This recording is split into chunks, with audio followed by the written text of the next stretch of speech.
बहुत सारे लोग मुझसे सवाल पूछते हैं कि जब क्लाइंट का रिस्पॉन्स आता है तो फिर हम उससे बातचीत का आगाज़ कैसे करें।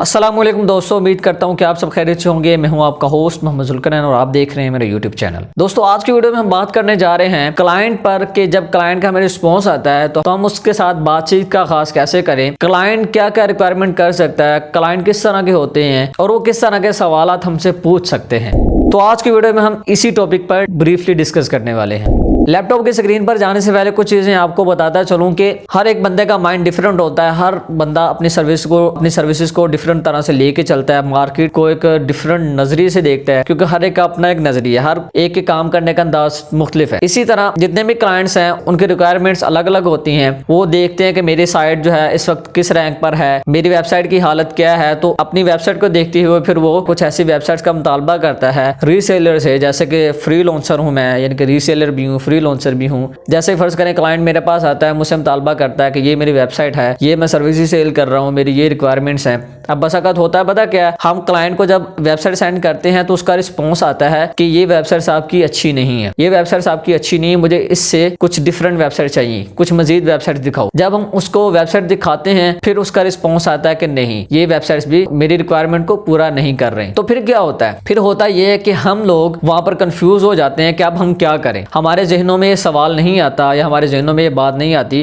कि हम क्लाइंट से ये पूछ लें कि उसकी रिक्वायरमेंट क्या है। बस अगर लोग ऐसे करते हैं, क्लाइंट को छोड़ देते हैं। क्लाइंट जब कहता है कि आप मेरी रिक्वायरमेंट को पूरा नहीं कर रहे, जो मैं चीज़ चाह रहा हूँ आप वो मुझे प्रोवाइड नहीं कर रहे, तो वहाँ पर हमें चाहिए कि हम अपने क्लाइंट से पूछें कि आपकी रिक्वायरमेंट्स क्या हैं, आप किस तरह की वेबसाइट चाहती हो। वहाँ पर हमने ये क्वेश्चन करने के बजाय हम उस क्लाइंट को स्किप कर देते हैं, छोड़ देते हैं। और कुछ लोग ऐसे हैं उस ईमेल को ही डिलीट कर देते हैं, वो ये समझ के कि ये बस हमें तंग करने के लिए आया है, इसको यानी कि कोई भी वेबसाइट पसंद नहीं आ रही। तो मार्केट में ऐसा होता है, ज़्यादातर जो क्लाइंट्स हैं वो इसी तरह करते हैं।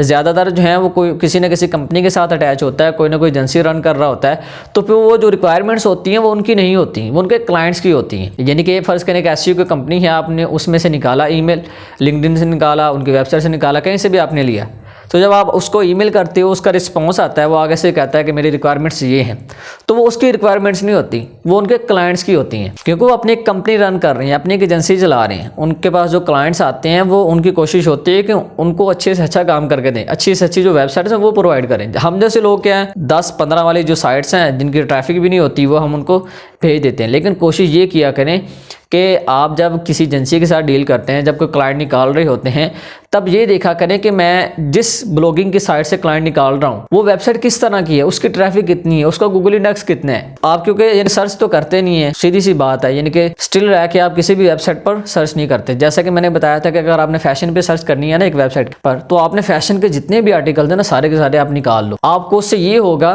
कि इस वेबसाइट में फैशन के रेलेवेंट जितने भी आर्टिकल्स पब्लिश हुए हैं उस वेबसाइट की रिक्वायरमेंट क्या है, यानी कि उसकी ट्रैफिक कितनी है, उसका गूगल इंडेक्स कितना है, ठीक है, डेली बेसिस पे लोग कितने विजिट कर रहे हैं, कितने बैकलिंक्स लगे हुए हैं, कितने इंटरनल लिंक है, कितने एक्सटर्नल लिंक है। तो ये क्लाइंट को चीज़ें देखता है, उसकी डोमेन अथॉरिटी क्या है, पेज अथॉरिटी क्या है, डीआर क्या है, ठीक है, सब कुछ जो है वो क्लाइंट्स देखता है। तो आपने ये चीज़ें देखनी है जिस भी वेबसाइट से आपने क्लाइंट निकालने हैं, निकाल के फिर आपने उसी रिक्वायरमेंट्स के हिसाब से क्लाइंट को वेबसाइट सेंड करनी है। बस अगर होता है कि हमें रिस्पॉन्स इसलिए नहीं आता कि हम कुछ ऐसी साइट्स भेज रहे होते हैं जो कि क्लाइंट की रिक्वायरमेंट से मैच नहीं खा रही होती, हम डिफरेंट भेज देते हैं, फिर हम कहते हैं कि हमें रिस्पॉन्स नहीं आता। तो लैपटॉप की स्क्रीन पर चलते हैं और मैं आपको बताता हूँ कि क्लाइंट किस तरह से आपसे बातचीत कर सकता है, वो किस तरह से रिक्वायरमेंट कर सकता है, किस तरह आप उससे डील डन कर सकते हो। लेकिन उससे पहले जो मेरे इस चैनल पर नए आए हैं उनसे रिक्वेस्ट है कि हमारे इस वीडियो को लाइक कर दें, वीडियो को शेयर भी करें और हो सके तो एक अच्छा सा कमेंट भी कर दें। तो जी हम आ चुके हैं अपने लैपटॉप की स्क्रीन पर। यहाँ पे आप देख सकते हैं हमारे सामने मैंने ईमेल की है क्लाइंट को,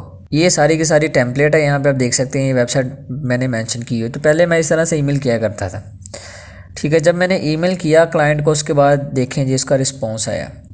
यहाँ पे क्लाइंट ने मुझे रिस्पॉन्स किया, यहाँ पे वो कहता है कि hi sorry for the late reply, appreciated you reaching out to me, however upon checking on these link individually the did not pass over initially requirements, ठीक है। यहाँ पे वो ये कह रहा है कि जब मैंने इन लिंक्स को चेक किया, इन वेबसाइट्स को जब मैंने देखा तो ये सारे के सारे हमारी रिक्वायरमेंट के मुताबिक नहीं थे, ठीक है। हमारी जो रिक्वायरमेंट है उसके मुताबिक ये लिंक नहीं है। उसके बाद यहाँ पे आप देख सकते हैं मैंने कहा can I show you some more site, please let me know, I am waiting for you reply. ठीक है, बस अगर यहाँ पे ये होता है कि जब क्लाइंट का इस तरह का कोई रिस्पॉन्स आता है तो हम इसको इग्नोर कर देते हैं, उसके बाद रिप्लाई नहीं करते, हम परेशान हो जाते हैं कि अब हमने इसको रिस्पॉन्स क्या करना है। तो आपने कुछ इस तरह से इसको कह देना है। तो यहाँ पे देखिए वो कह रहा है कि yes sure we are looking for sites with DR at least 30। यहाँ पे देखें ना, क्लाइंट ने अपनी रिक्वायरमेंट बता दी कि जो वेबसाइट का DR है वो इतना होना चाहिए 30। उसके बाद कहता है ऑर्गेनिक ट्रैफिक एटलीस्ट 1000। ठीक है, 1000 ट्रैफिक का उसने मुतालबा किया, DR 30। ठीक है, वो नॉर्मली आपको 10-15 वाली जो साइट्स हैं उनमें बहुत ज़्यादा, यानी कि ज़्यादा भी मिल जाता है आपको। DR 40-50 वाली जो साइट्स हैं, 60 वाली, उनमें ट्रैफिक भी अच्छी होती है, वो आपको $5-10 में मिल रही होती है मार्केट में। तो यहाँ पर इसने इस तरह की साइट्स की रिक्वायरमेंट की, तो यहाँ पे मैंने कहा okay I will send you so. एक दिन के बाद उसका रिस्पॉन्स आया, तो उसने कहा कि nice, I will be looking forward to it.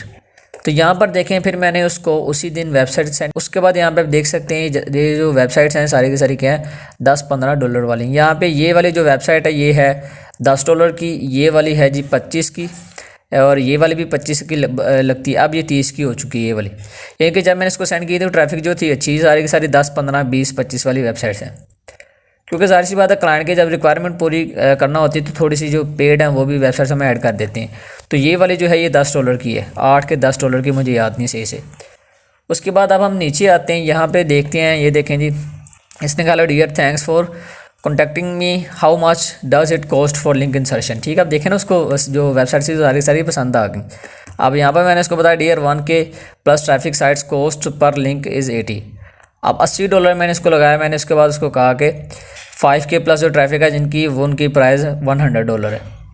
तो अब नीचे आ जाते हैं, यहाँ पर उसने देखें कि hello dear thank you but these prices are way too expensive for me to afford. उसने कहा कि ये जो प्राइसेस हैं ये बहुत ज़्यादा हैं। तो यहाँ पर उसने फिर कहा कि रिड्यूस करके वो 40 कर लो। मुझे वो कह रहा है कि मैं यानी कि लॉन्ग टाइम आपके साथ काम करूँगा। तो यहाँ पर देखें, मैंने उसको रिस्पॉन्स किया, dear you know very well that every site has different prices, so I can do each link from 60 to 55। तो मैंने बताया वेटिंग फॉर यू रिप्लाई। उसके बाद उसने कहा कि 45 to 50, यानी कि उसने कहा कि इसमें यानी कि अगर पॉसिबल हो सके तो मुझे बताओ। यहाँ पर देखिए, मैंने इसको 50 में जो डील थी वो मैंने डन कर दी क्लाइंट के साथ। ठीक है, उसने कहा okay done deal, will add this link to over database, thank you very much. अब यहाँ पे देखें, ये मेरी जो डील चल रही है मई के महीने में इससे डील चल रही थी, तो यानी कि 2021 मई। ठीक है, ये वो वाला क्लाइंट है मेरे पास, काफ़ी पुराना, इसके साथ काम कर रहा हूँ। तो ये हो गई मेरे इसके साथ डील। तो यानी कि काफ़ी अरसा गुजर चुका है, मैं इसके साथ क्या कर रहा हूँ, यहाँ पे काम कर रहा हूँ। आप देख भी सकते हैं, ये क्लाइंट ने मुझे बहुत सारे ऑर्डर्स दिए।